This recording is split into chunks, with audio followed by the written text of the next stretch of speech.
Today we are doing 5.3, solving quadratic functions by factoring. We have a 0 of a function. It's when f of x equals 0. So you're going to set the entire equation, the f of x function, equal to 0. These are the x-intercepts. We also call them our roots. So our zeros, x-intercepts, and roots are all the same thing.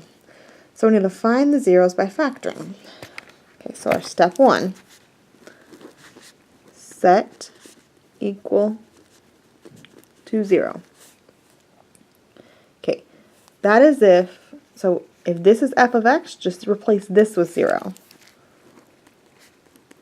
If it's not f of x, and it's a number, you need to get all the numbers to one side. Okay, step 2, factor.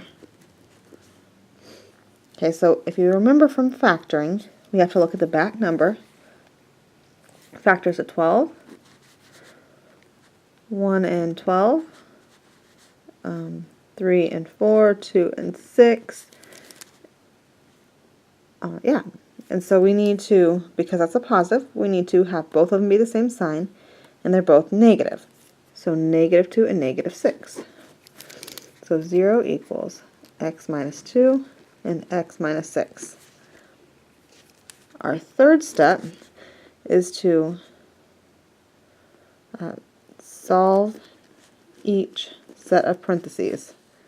Okay, so set this x minus 2 equal to 0, and we're going to solve that. And set this x minus 6 equal to 0 and solve that. So if we solve it, we add our 2, x equals 2. Add our 6, x equals 6. So our zeros are both of these. Now we're going to look at B, same steps. We are going to set equal to 0. So 0 equals 3x squared plus 12x. We are going to factor this. Now this, remember, if we can find a GCF, you need to find it. 3 goes into both, and there's an x in both. 3 divided by 3 is 1x. 12 divided by 3 is 4, and that x was already out front. So once again, set each piece equal to 0. So 3x equals 0, and x plus 4 equals 0. So if we minus our 4, x equals negative 4, that's one answer. And then we have to divide by 3 over here. So 0 divided by 3 is 0. Those are our two zeros. C. Same thing, set equal to 0.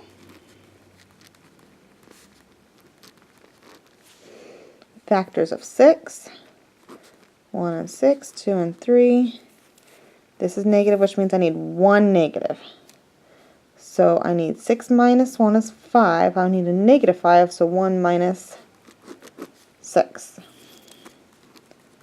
So we're going to factor x. We said 1, so plus 1. X minus 6. Okay, set each piece equal to 0. X plus 1 equals 0. And x minus 6 equals 0. And solve each piece.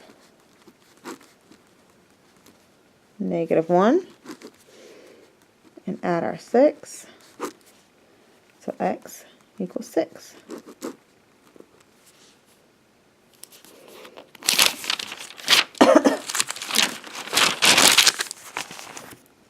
Okay, D.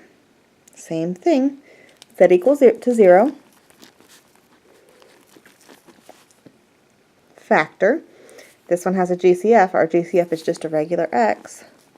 So take out the x. If I take out 1 from 2, I get 1 left over. Take it out from here, I'm left with negative 8. Set each piece equal to 0. That's just 0. And then this one. And solve for x. And those are our two answers, 0 and 8.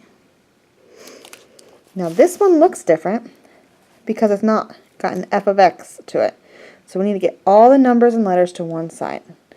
I like to keep my x squared wherever it's all, as long as it's going to be positive. So this is positive on the x squared, so I'm going to keep it there. So I need to move this positive 1. To move it, I need to subtract. So I'm still setting them equal to 0. because 1 minus 1 is 0. And I'm still going to factor.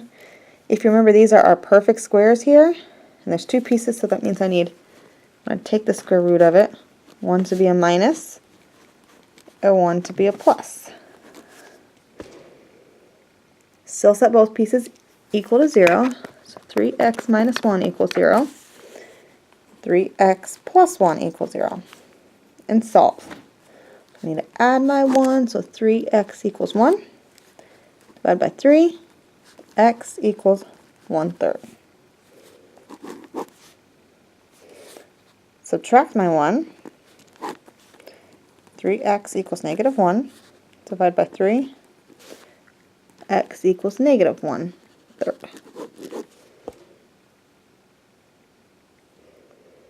So once again, we need to get everything over to one side. My x squared is positive here, so move this one to the right side. To move a positive 40x, I need to subtract my 40x.